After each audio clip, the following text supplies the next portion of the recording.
Hello, and welcome to the MuseScore Café. This is Wednesday, June 27th, 2018, and the topic that I intend to talk about today is just how to get help using MuseScore, because it is such a powerful program and has so many things it can do, and sometimes it's not always obvious how to figure things out. So that's what I'm going to be talking about. As always, though, if you have any questions, if you're watching this on the YouTube channel as opposed to on my website, and I'll show you that in a second, if you click the link to watch this on the YouTube page, you can access the live chat and you can ask me questions, not just about what I'm talking about. I'm really open to answering any questions at all that you feel like asking me. But as I said, my plan is just to talk about ways of getting help with MuseScore.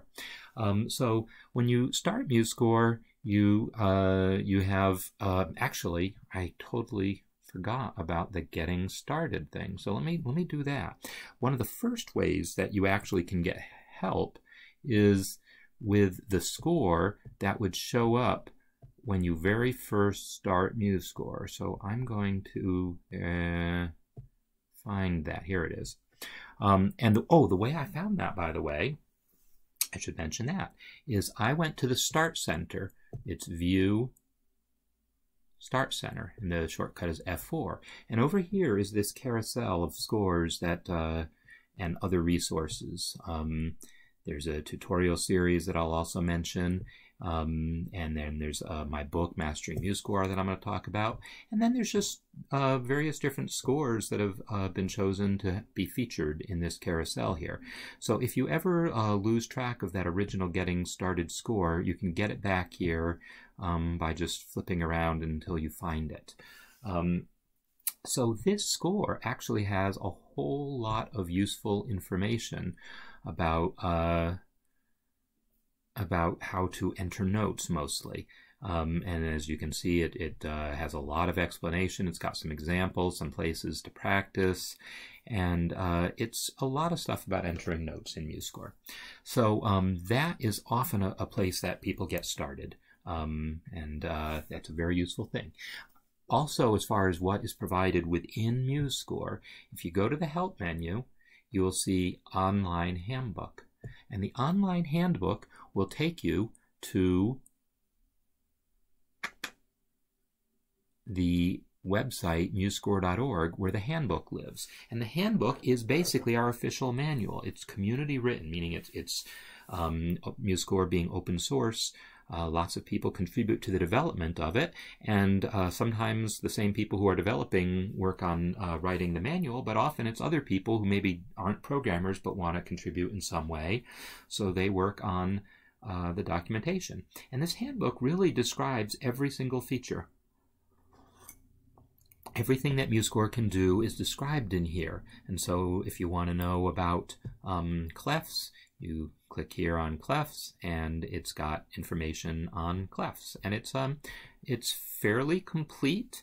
It's sometimes on the maybe, I don't know, terse in words. It uses bullet points and pictures and things more than long explanations.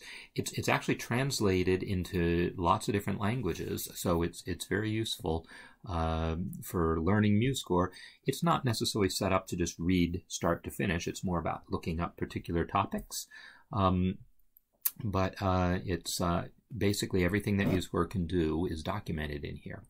So that's certainly a place that you will want to be looking for information. Beyond that, also, though, within the program, you'll see here, Ask for Help. And Ask for Help will, let me make this go away for a second.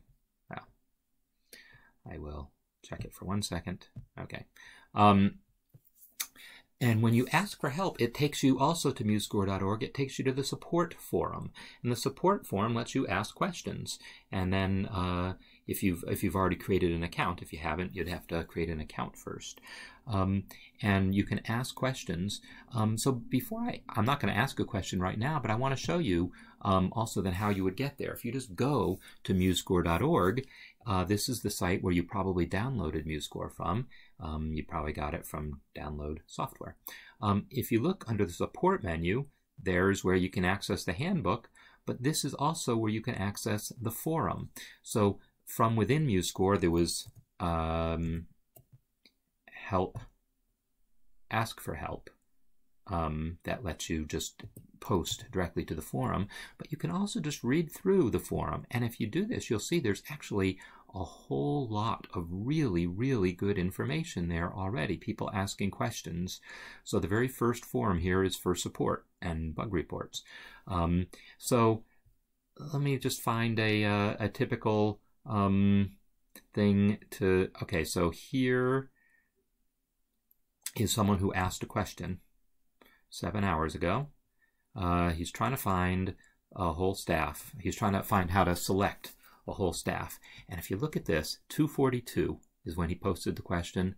2:45 is when the answer appeared. I mean, the number of people on this forum is incredible, and the response time is amazing.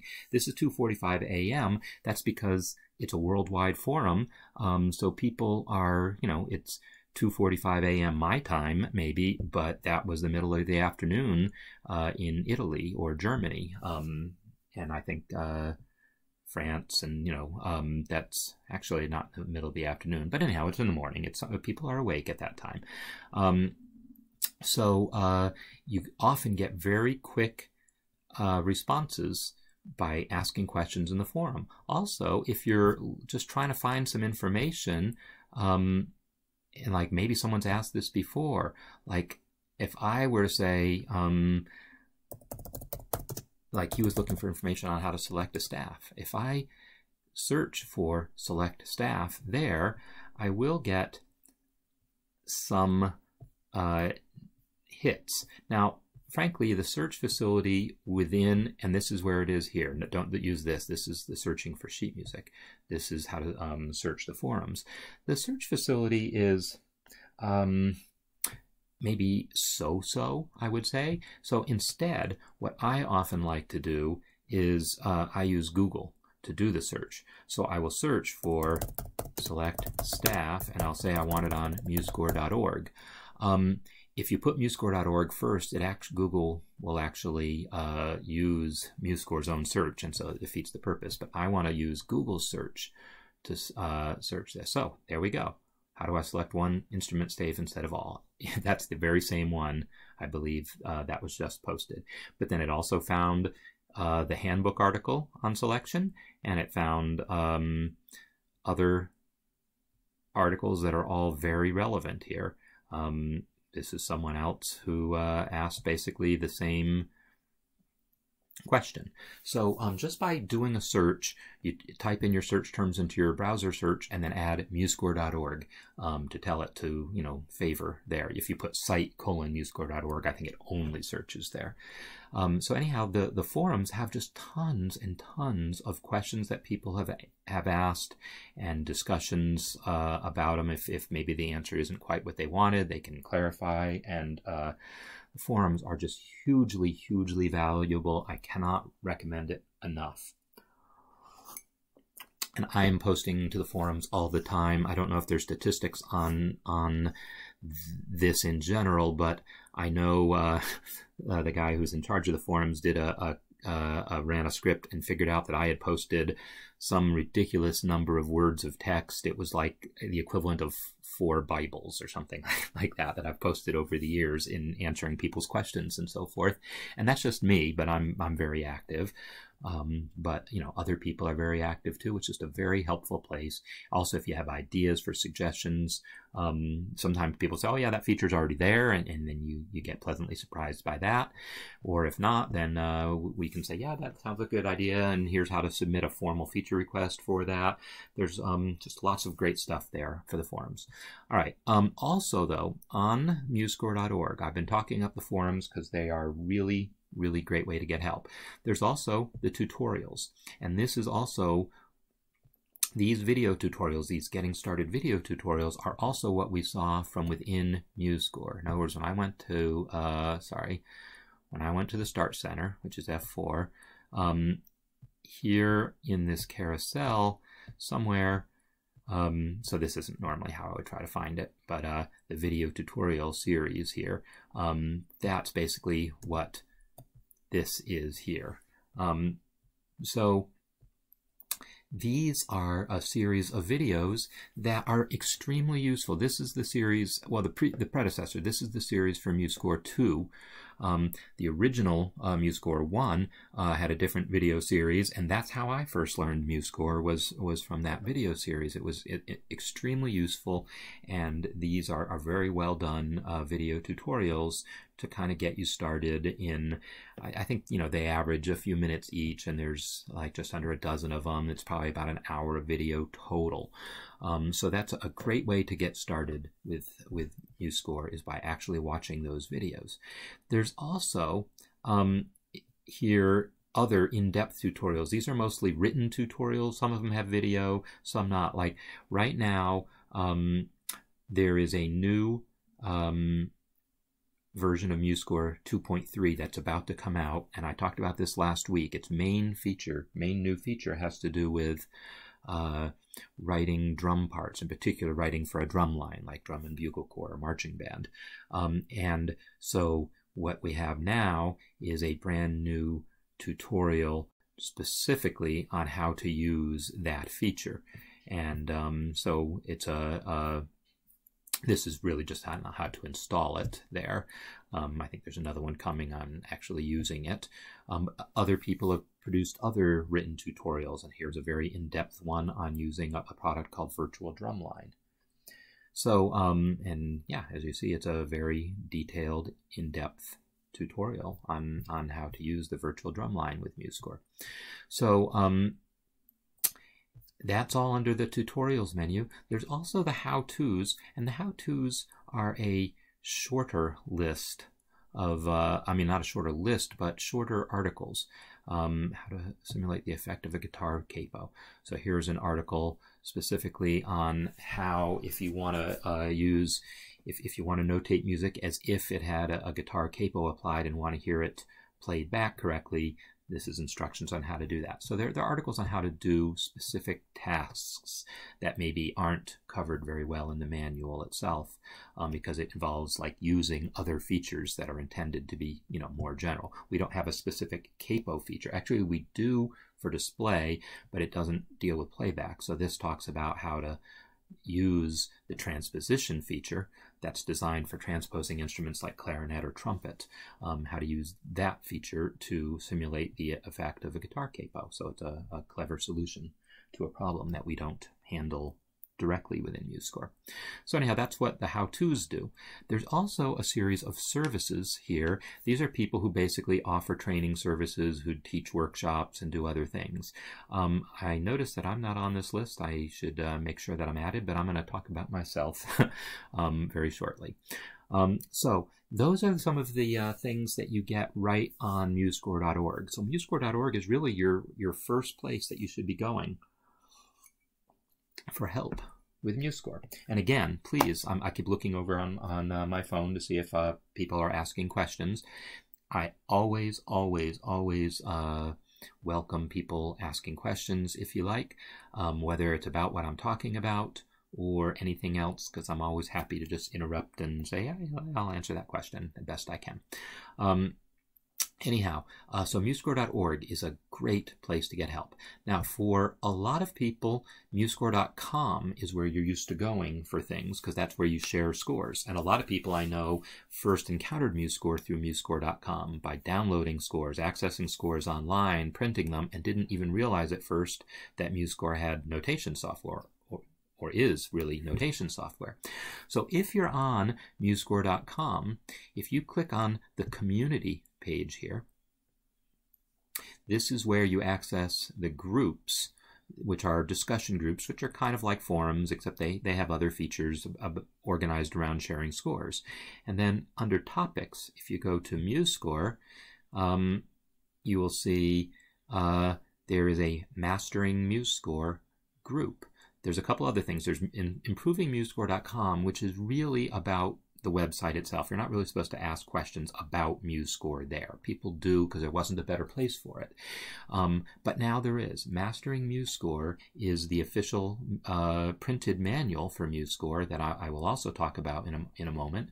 But there is a Mastering MuseScore group on MuseScore.com, and I have posted a series of articles there, but it's also, people can just ask questions. I've posted so many articles at this point that there's the questions are buried down here, but here's some people asking some questions. This is new. This group here has only been up for a few weeks, so it's just kind of getting underway, and we are definitely encouraging people to join this group and ask questions. If you're more comfortable using MuseScore.com than MuseScore.org, we want you to have a place to ask questions. So and also just access these articles that I've posted. So these articles that I've posted are actually on my Mastering MuseScore website, which I will come to in a moment. But before I do that, I think I'll also just, while we're talking about things that are already familiar to people, I should mention that on Facebook, there is the MuseScore discussion and support group. And it's just groups MuseScore. If you search for MuseScore in the search box, it'll come up. It's the MuseScore discussion and support group. And here, people ask questions and they get answered. I will say that for a lot of people, this is a comfortable way to ask questions because they already have Facebook accounts where you might not have MuseScore.org accounts. The number of people here is kind of active at any point, at any given point, is a kind of a fraction of what it is on MuseScore.org. So the responses tend to not be as fast, not quite,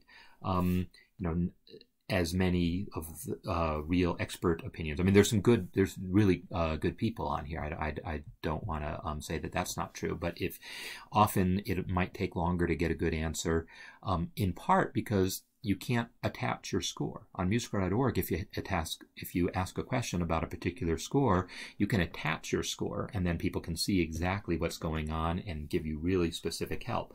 You can't do that on Facebook, so often the responses say, well, here's my best guess, but for better help, you should go to the forum and ask your question there where you can attach your score. But as you'll see, there are definitely people asking questions and giving answers, and it's a perfectly good place to get help with MuseScore. All right, so those are some of the things that are just kind of out there that you might already be familiar with. I mean, MuseScore.org is probably where you downloaded the software from. MuseScore.com is maybe where you are used to sharing scores. Facebook is Facebook. We all know Facebook. A new resource that I have created just a few weeks ago is MasteringMuseScore.com. So Mastering MuseScore is my book, and I will show you my book. This is my book here. The book has been out for a couple of years, and I will talk about that in a second, but I've decided to create a whole series of other resources around the book, tutorials, shorter articles, online courses, and other things, so that you can really get a really top-notch experience about learning MuseScore. So the website itself is here, and most of the things that you will want to see are here under Learn MuseScore. And so, for instance, shortcuts. I have produced I pass these out at workshops that I teach. And by the way, I do teach workshops, and I'm currently planning a couple for the fall right now. But as part of that, I produced a handout that I give out at the workshop. And it's just a PDF, and so I've made it available here for people to print. And this is just a PDF. I have one in letter size format and one in A4 format, so you can just print it out, and it's just the keyboard shortcuts. It's designed so you fold it in half, and it's do I have one printed? Yeah, I do. So it's it makes a nice little handy shortcut to keep by your computer, shortcut guide. So that's one of the things that's available there on my website. But the other thing that I want to call attention to are these quick answers. These quick answers are what I had actually been posting to the group on MuseScore.com.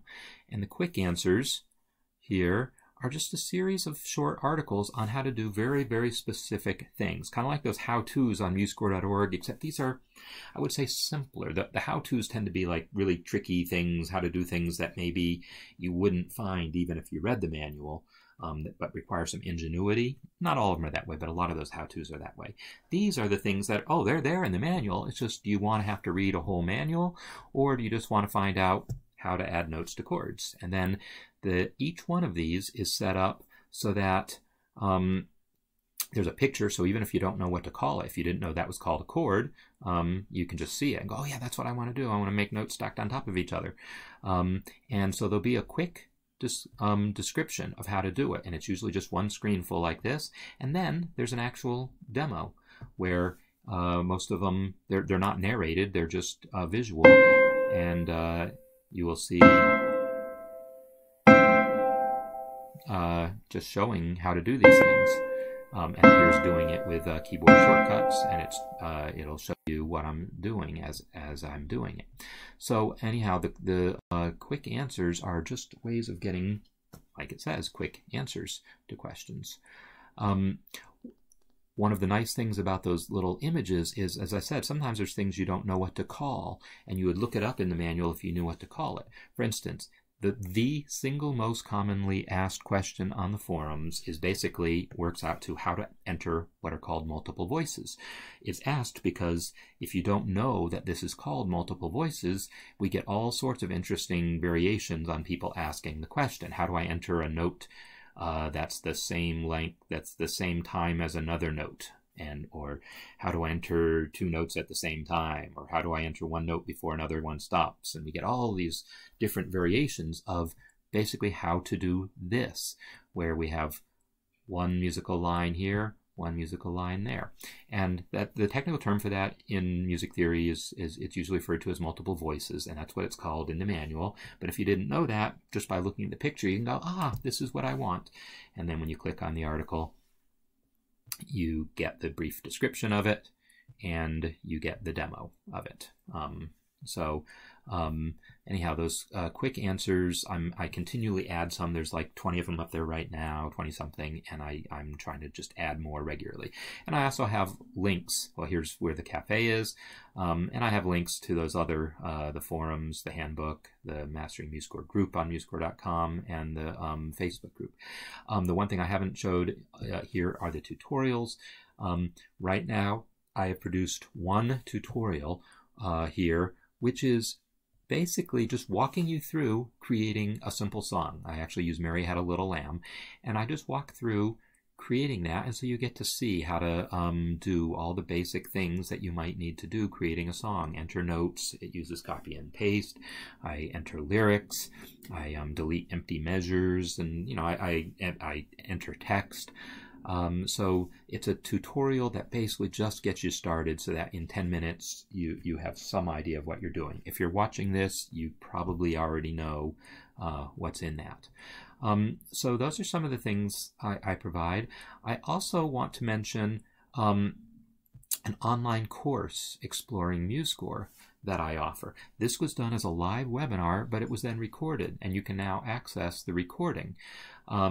So the webinar here, I will redo it live at some other point, and I'm working on other courses based on this material. But it basically just takes the material in my book and presents it in video form. And so I'm working on a more in-depth version of this also. But right now you can access this course and it's basically 3 hours worth of video that teaches you most of what you need to know about MuseScore. Pretty much everything that's in there is covered in these 3 hours. It's I'm working on an even more in-depth one, but that's a course you can enroll for right now through the Mastering MuseScore website.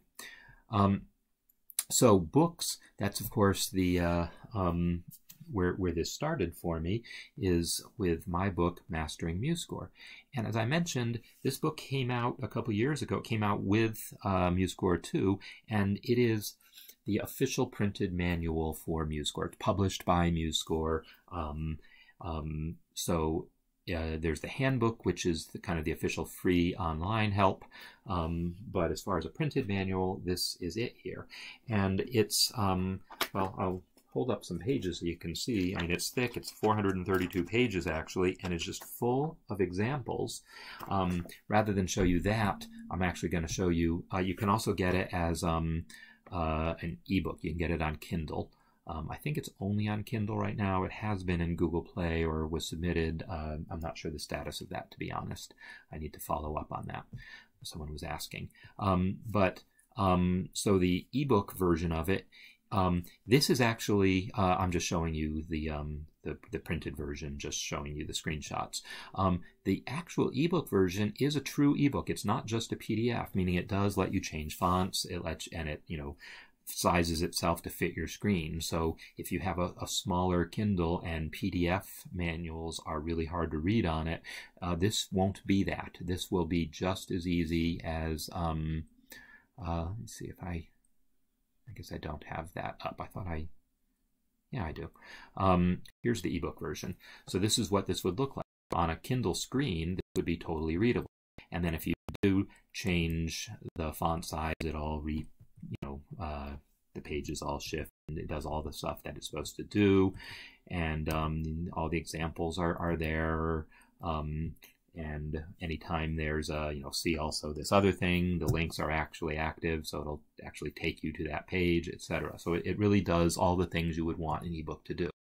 So the ebook version of that is, I would really highly recommend that, because, well, it's cheaper than the printed book, and it's quite useful if you have a Kindle and are comfortable with that. But there is something very nice about having a printed book to refer to also.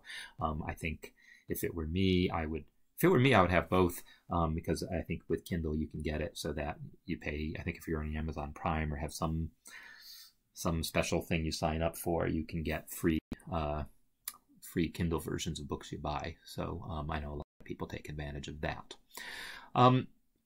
So those were some of the resources that I wanted to make sure that I highlighted for you.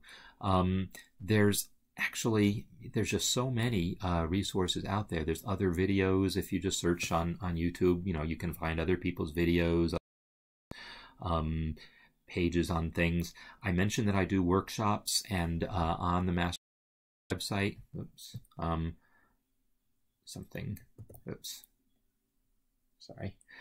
the Mastering MuseScore website, I have a page for workshops where I will list the upcoming workshops as they are. Okay, well, that's lovely.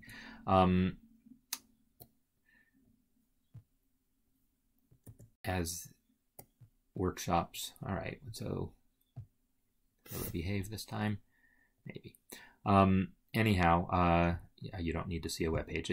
There's nothing there. It just says, working on upcoming workshops. If you would like to have a workshop in your own area, I mean, I am traveling around doing workshops. The best thing to do is to find an organization that we can partner with, who can help kind of get the word out locally, provide a location for it, and so forth, and we can work out the logistics of how that might work. So anyhow, I'm very interested in actually teaching live workshops because I love being able to reach people in person. So again, if you have questions, I'm always welcoming people to ask questions via the chat, and I will try to answer those. As far as the things that I intended to talk about today, those resources that I really wanted to focus on. I do want to mention some other things that are coming up. So we are working on more courses. I mentioned I have that Exploring MuseScore course that you can already just sign up for and access the video from that webinar. I'm working on a much expanded version of that. It'll just be called Mastering MuseScore probably. That basically will cover everything there is to cover, everything from the book and maybe a little more. And it'll be just a really comprehensive video course.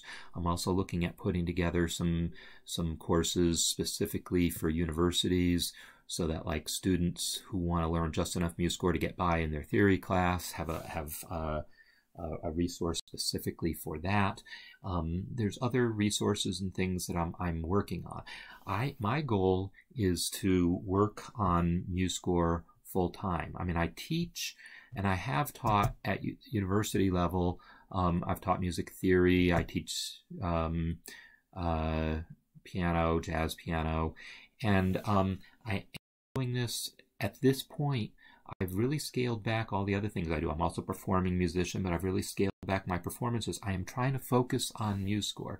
MuseScore, of course, being free software, it's always tricky to figure out how to do this, how to make a living doing things involving free software. So buying a copy of my book is a wonderful way to support the efforts that I'm putting forth helping people with MuseScore.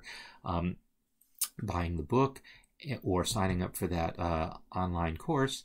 I should also mention Patreon, which some of you have probably heard of. This is a place where you can go and just make a small monthly contribution to help my efforts in producing more free materials. Because yeah, the book is great and you have to charge for a book. It's printed and all, but I love being able to produce free tutorials and things like that, but it does take a lot of time, and I would just love it if there was, you know, just I had the time, I had the financial support to just spend all my time developing free resources. That would be kind of the ideal situation for me. So if you do find what I'm doing valuable, I would encourage you to show your support that way. Okay, that's the end of the commercial announcement, I guess. So I hope you've enjoyed this, and if there's some resources that I didn't highlight that you think are worth highlighting, by all means leave a comment after the video, and then, you know, then other people can see it and maybe post links to resources. I tried to highlight the ones that I think of as the core resources that are of probably the most value to the most people, and I hope you get a lot out of them as you continue to master MuseScore. So with that, I'm going to sign off, and I will see you next week.